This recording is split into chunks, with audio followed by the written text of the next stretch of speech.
Artigo 46.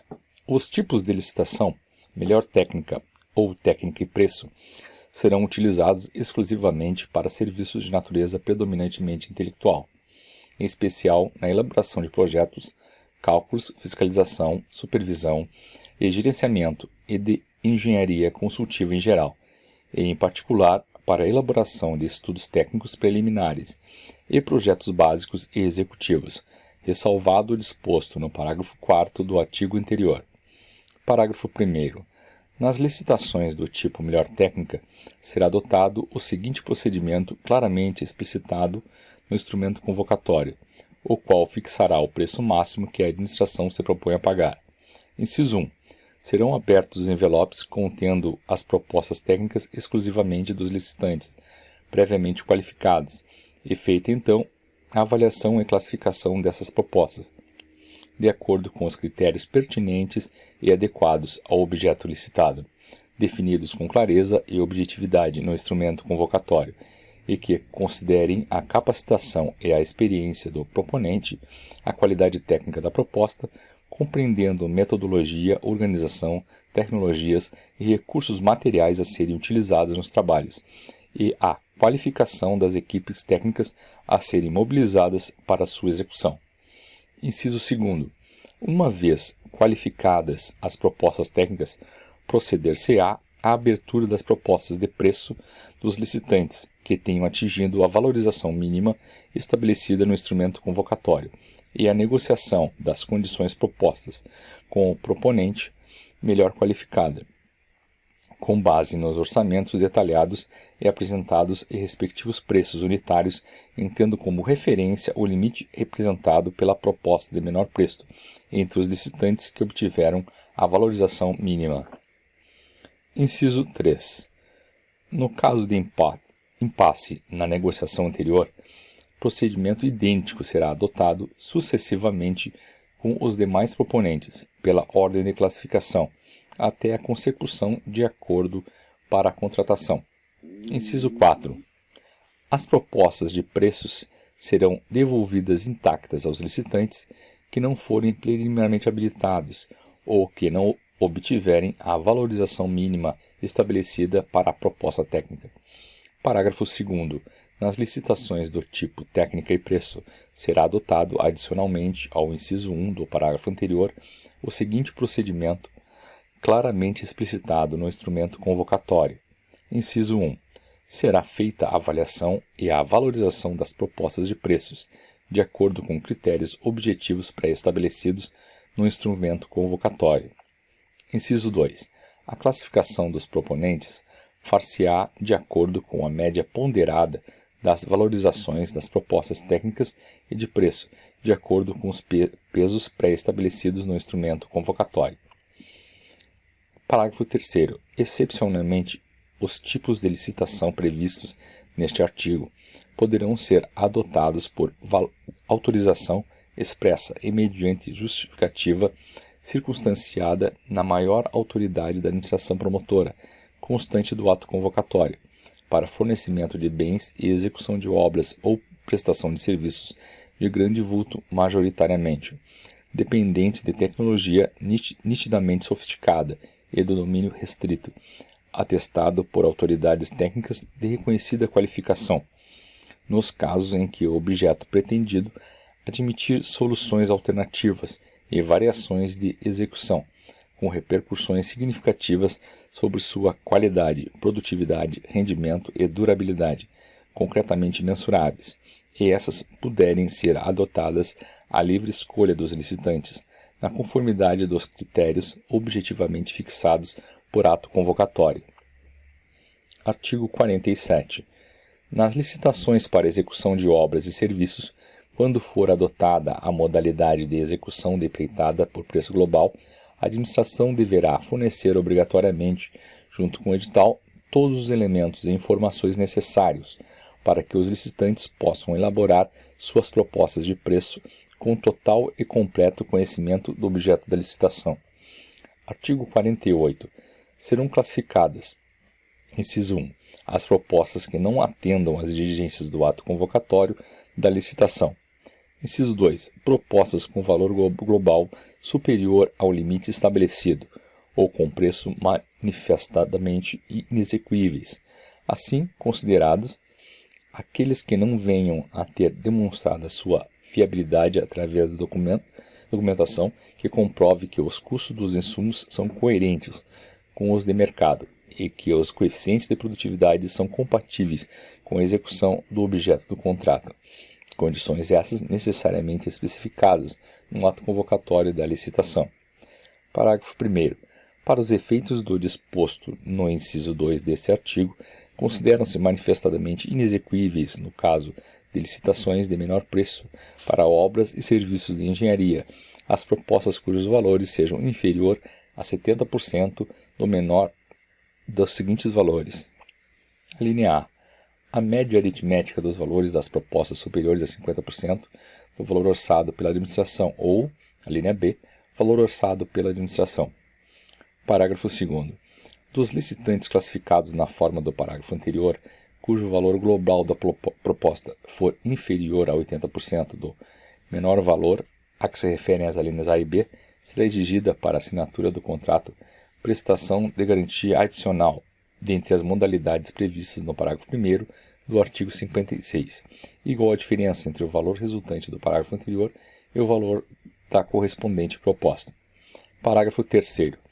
Quando todos os licitantes forem inabilitados ou todas as propostas forem desclassificadas, a administração poderá fixar aos licitantes o prazo de 8 dias úteis para apresentação de nova documentação ou de propostas escoimadas das causas referidas neste artigo, facultada no limite de convite a redução deste prazo para 3 dias úteis.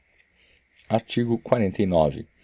A autoridade competente para a aprovação do procedimento somente poderá revogar a licitação por razões de interesse público decorrente de fato superveniente, devidamente comprovado, pertinente e suficiente para justificar tal conduta, devendo anulá-la por ilegalidade de ofício ou por provocação de terceiros, mediante parecer escrito e devidamente fundamentado. Parágrafo 1º. A anulação do procedimento licitatório por motivo de ilegalidade não gera obrigação de indenizar, ressalvado o disposto no parágrafo único do artigo 59 desta lei. Parágrafo 2º. A nulidade do procedimento licitatório induz do contrato, ressalvado o disposto no parágrafo único do artigo 59 desta lei. Parágrafo 3º. No caso de desfazimento do processo licitatório, fica assegurado o contraditório e a ampla defesa. Parágrafo 4º. O disposto neste artigo e seus parágrafos aplica-se aos atos do procedimento de dispensa e inexigibilidade de licitação. Artigo 50. A administração não poderá celebrar o contrato com preterição da ordem de classificação das propostas ou com terceiros estranhos ao processo licitatório sob pena de nulidade. Artigo 51.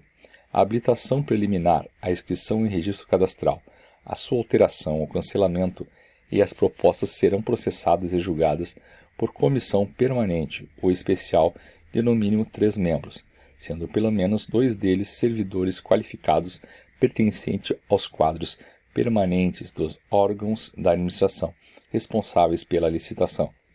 Parágrafo 1º. No caso de convite, a comissão de licitação, excepcionalmente nas pequenas unidades administrativas, em face da exiguidade de pessoa disponível, poderá ser substituída por servidor formalmente designado pela autoridade competente. Parágrafo 2º.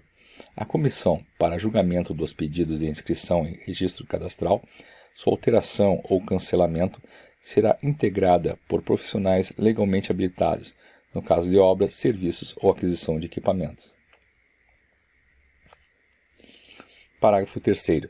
Os membros das comissões de licitação responderão solidariamente por todos os atos praticados pela comissão, salvo se posição individual divergente estiver devidamente fundamentada e registrada em ata lavrada na reunião em que tiver sido tomada a decisão. Parágrafo 4º. A investidura dos membros das comissões permanentes não excederá a 1 ano, vedada a recondução da totalidade de seus membros para a mesma comissão no período subsequente. Parágrafo 5º. No caso de concurso, o julgamento será feito por comissão especial, integrada por pessoas de reputação ilibada e reconhecido conhecimento da matéria em exame, servidores públicos ou não. Artigo 52. O concurso a que se refere o parágrafo 4º do artigo 22 desta lei deve ser precedido de regulamento próprio, a ser obtido pelos interessados no local indicado no edital. Parágrafo 1º. O regulamento deverá indicar, inciso 1, a qualificação exigida dos participantes, inciso 2, as diretrizes e a forma de apresentação do trabalho, inciso 3, as condições de realização do concurso e os prêmios a serem concedidos. Parágrafo 2º. Em se tratando de projeto, o vencedor deverá autorizar a administração a executá-lo, quando julgar conveniente. Artigo 53. O leilão pode ser cometido a leiloeiro oficial ou a servidor designado pela administração, procedendo-se na forma da legislação pertinente. Parágrafo 1º. Todo bem a ser leiloado será previamente avaliado pela administração para fixação do preço mínimo de arrematação. Parágrafo 2º. Os bens arrematados serão pagos à vista ou no percentual estabelecido no edital, não inferior a 5%, e após a assinatura da respectiva ata lavrada no local do leilão, imediatamente entregues ao arrematante, o qual se obrigará ao pagamento do restante no prazo estipulado no edital de convocação, sob pena de perder em favor da administração o valor recolhido. Parágrafo 3º. Nos leilões internacionais, o pagamento da parcela à vista poderá ser feito em até 24 horas. Parágrafo 4º. O edital de leilão deve ser amplamente divulgado, principalmente no município em que se realizará. Capítulo 3 dos contratos. Seção 1. Disposições preliminares. Artigo 54. Os contratos administrativos de que trata esta lei regulam-se pelas suas cláusulas e pelos preceitos de direito público. Aplicam-se-lhes subspletivamente os princípios da teoria geral dos contratos às disposições de direito privado. Parágrafo 1º. Os contratos devem estabelecer com clareza e precisão as condições para sua execução, expressas em cláusulas que definam os direitos, obrigações e responsabilidades das partes, em conformidade com os termos da licitação e da proposta a que se vinculam. Parágrafo 2º. Os contratos decorrentes de dispensa ou de inexigibilidade de licitação devem atender aos termos do ato que os autorizou e da respectiva proposta. Artigo 55. São cláusulas necessárias em todo contrato as que estabeleçam, inciso 1, o objeto e seus elementos característicos. Inciso 2, o regime de execução ou a forma de fornecimento. Inciso 3, o preço e as condições de pagamento, os critérios, database e periodicidade do reajustamento de preços, os critérios de atualização monetária entre a data do adimplemento e as obrigações e a do efetivo pagamento. Inciso 4. Os prazos de início de etapas de execução, de conclusão, de entrega, de observação e de recebimento definitivo, conforme o caso. Inciso 5. O crédito pelo qual correrá a despesa com a indicação da classificação funcional programática e da categoria econômica. Inciso 6. As garantias oferecidas para assegurar sua plena execução, quando exigidas. Inciso 7. Os direitos e as responsabilidades das partes, as penalidades cabíveis e os valores das multas. Inciso 8. Os casos de rescisão. Inciso 9. O reconhecimento dos direitos da administração, em caso de rescisão administrativa, prevista no artigo 77 desta lei. Inciso 10. As condições de importação, a data e a taxa de câmbio para conversão, quando for o caso. Inciso 11. A vinculação ao edital de licitação ou ao termo que a dispensou ou a inexigiu ao convite e à proposta do licitante vencedor. Inciso 12. A legislação aplicável à execução do contrato, especialmente aos casos omissos. Inciso 13. a obrigação do contratado de manter, durante toda a execução do contrato, em compatibilidade com as obrigações por ele assumidas, todas as condições de habilitação e qualificação exigidas na licitação. Parágrafo 2º. Nos contratos celebrados pela administração pública com pessoas físicas ou jurídicas, inclusive aquelas domiciliadas no estrangeiro, deverá constar necessariamente cláusula que declare competente o fórum da sede da administração para dirimir qualquer questão contratual, salvo o disposto no parágrafo 6º do artigo 32 desta lei. Parágrafo 3º. No ato da liquidação da despesa, os serviços de contabilidade comunicarão aos órgãos incumbidos de arrecadação e fiscalização de tributos da União, Estado ou município as características e os valores pagos, segundo o disposto no artigo 63 da Lei 4.320. Artigo 56. A critério da autoridade competente, em cada caso, e desde que é prevista no instrumento convocatório, deverá ser exigida a prestação de garantia nas contratações de obras, serviços e compras. Parágrafo 1º. Caberá ao contratado optar por uma das seguintes modalidades de garantia. Inciso 1. Caução em dinheiro ou em títulos da dívida pública, devendo estes ter sido emitidos sob a forma escritural, mediante registro em sistema centralizado de liquidação e de custódia autorizado pelo Banco Central do Brasil e avaliados pelos valores econômicos, conforme definido pelo Ministério da Fazenda. Inciso 2. Seguro-garantia. Inciso 3. Fiança bancária. Parágrafo 2º. A garantia que se refere ao caput deste artigo não excederá a 5% do valor do contrato e terá seu valor atualizado nas mesmas condições daquele, ressalvado o previsto no parágrafo 3º deste artigo. Parágrafo 3º.